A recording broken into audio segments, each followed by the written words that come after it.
Les 16 et 17 septembre, le Circus Tattoo Show revient au casino Joa du Lac du Der. 20 artistes tatoueurs internationaux se côtoient au sein d'un grand chapiteau de cirque. Des guests d'exception seront présents. Freaky Woody, la TikTokeuse 869 ou encore Betty Burger BBZ. Benny B et Yans se produiront également au concert. Réservation possible via Billet Web.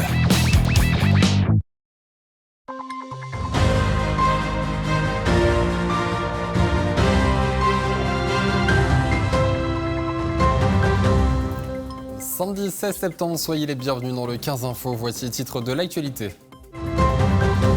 Aujourd'hui, ce sont les journées européennes du patrimoine. Le bonjour pour inaugurer les travaux extérieurs du château du Gorgebin à Brottes, un château du Moyen-Âge qui revit grâce à une association de sauvegarde. Ce samedi, c'était aussi le moment choisi par la ville de Chaumont pour dévoiler sa nouvelle identité graphique, signée par 2 graphistes suisses et allemands. Et s'il y a un jour pour nettoyer la nature et la ville, c'était aujourd'hui à l'occasion du World Cleanup Day, une grande opération mondiale de nettoyage de la planète. Le château du Gorgebin, construit en 1788, refait peau neuve grâce aux travaux extérieurs pour la bâtisse et les fenêtres.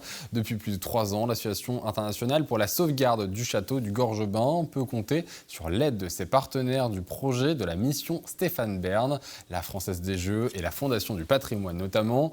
Chaque année, la délégation départementale du patrimoine choisit un voire 2 projets de rénovation à soutenir et accompagner sur 1 an. Les journées européenne du patrimoine était l'occasion de mettre en avant la fin des travaux extérieurs du château du Gorgebin. Agathe Poulet et Mathis Grenier. Le château du Gorgebin a retrouvé tout son charme d'antan grâce à un ambitieux projet de rénovation. Lancé il y a 3 ans, le chantier est colossal. Ce château, situé à Brottes, à côté de Chaumont, était à l'état de péril jusqu'à 2005, date de la création de l'Association internationale pour la sauvegarde du château du Gorgebin. Depuis, les choses s'accélèrent dans le but de redonner vie à ce lieu. Je suis immensément contente qu'on ait eu la chance d'avoir ce soutien. C'est vrai que je ne regardais pas les façades de la maison. Je m'en rends compte parce qu'elles étaient laides, elles étaient en très mauvais état et maintenant je le regarde et je me dis mon Dieu qu'il est grand, mais je le regarde avec plaisir. Cependant, cette restauration n'aura pas été possible seule. L'association a pu compter sur l'aide précieuse et financière de la Fondation du patrimoine pour pouvoir avancer sur la rénovation de ce patrimoine non classé monument historique grâce à l'opération Mission Patrimoine. Le château du Gorgebin ne bénéficie pas d'une protection anti des monuments historiques, donc n'avait pas le droit non plus à toutes ces aides. Et finalement, on se retrouvait avec la Mission Patrimoine, donc qui est portée par la Fondation du patrimoine, mais aussi la Française des Jeux, qui permet d'avoir les fonds, de pouvoir apporter une aide de 175 000 € là, sur ce projet, afin de l'aider à avancer un peu plus rapidement, parce qu'ils font déjà beaucoup de choses, mais vraiment à donner un grand coup d'avancer. Aujourd'hui, à l'occasion des Journées européennes du patrimoine, les 4 façades du château ont été dévoilées, rénovées avec un nouvel enduit à la chaux en 2 étapes. L'idée, c'était de s'inspirer de l'existant pour retrouver le même type d'enduit. Et c'est pour ça que je tiens à préciser que c'était important de travailler à la chaux, parce que c'est avec ce liant-là que le château avait été construit à l'époque. Ça fait toujours quelque chose de se dire qu'on contribue à préserver un patrimoine qui a 300-400 ans et d'en prendre soin et de faire qui perdure dans le temps. Les menuiseries de ces faces ont elles aussi été changées, un remplacement de 21 fenêtres par un artisan local. Une fierté pour lui de contribuer à ces travaux. On ne peut pas s'empêcher de penser aux menuisiers qui sont passés avant nous et à ceux qui ont construit l'édifice aussi, parce que c'est magnifique. En plus, quand on est dans des bâtiments comme ça, il n'y a pas une pose qui se ressemble, parce qu'on rencontre, comme je disais tout à l'heure, des difficultés ou des surprises. Et on a toujours ces finitions qui doivent être irréprochables. Même si l'extérieur est terminé, des travaux sont encore prévus à l'intérieur du château, comme la rénovation de l'escalier. L'association continue son chemin avec une même priorité depuis son acquisition, préserver le patrimoine vivant.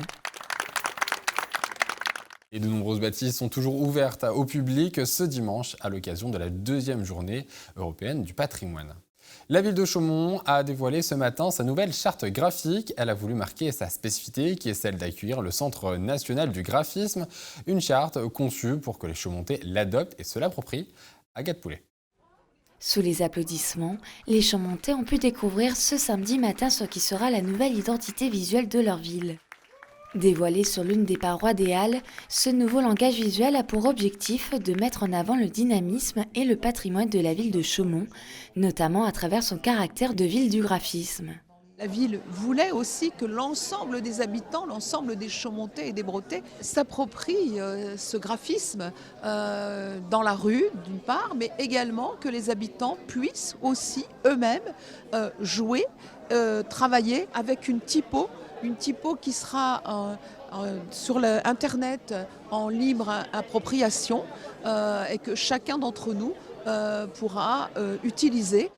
Pour concrétiser ce projet, la ville a fait appel à 2 graphistes spécialisés dans l'identité visuelle du studio parisien Balginger VU et qui pour la première fois réalisent celle d'une ville. Avant de créer la charte graphique, les 2 graphistes ont fait plusieurs recherches afin de s'imprégner de la commune.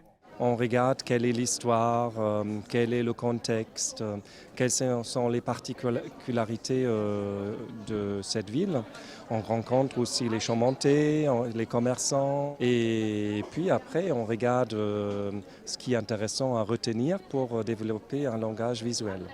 Pour relever le défi d'être approprié par les Chaumontais, les 2 graphistes ont réfléchi à créer une typographie qui parle à tout le monde, conçue dans le format des feuilles de papier A4. C'est une contrainte assez spécifique en fait, le format.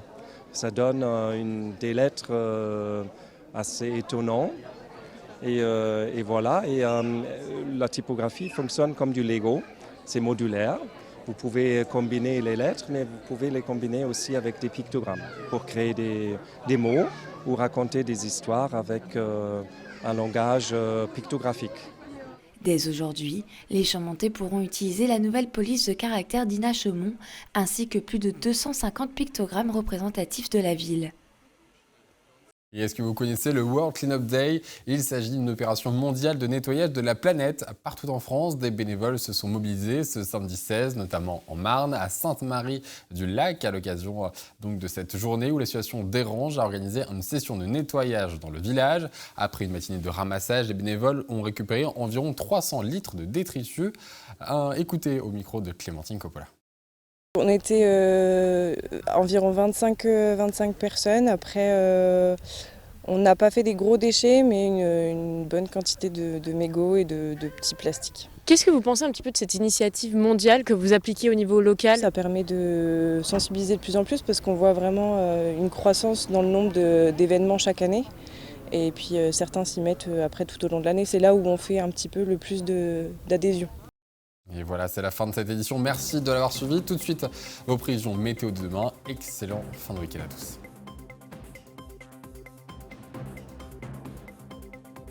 Toute l'actualité en continu à retrouver sur notre site internet et notre application mobile. Retrouvez-nous sur le canal 373 de la TV d'Orange et sur le canal 953 des offres Freebox.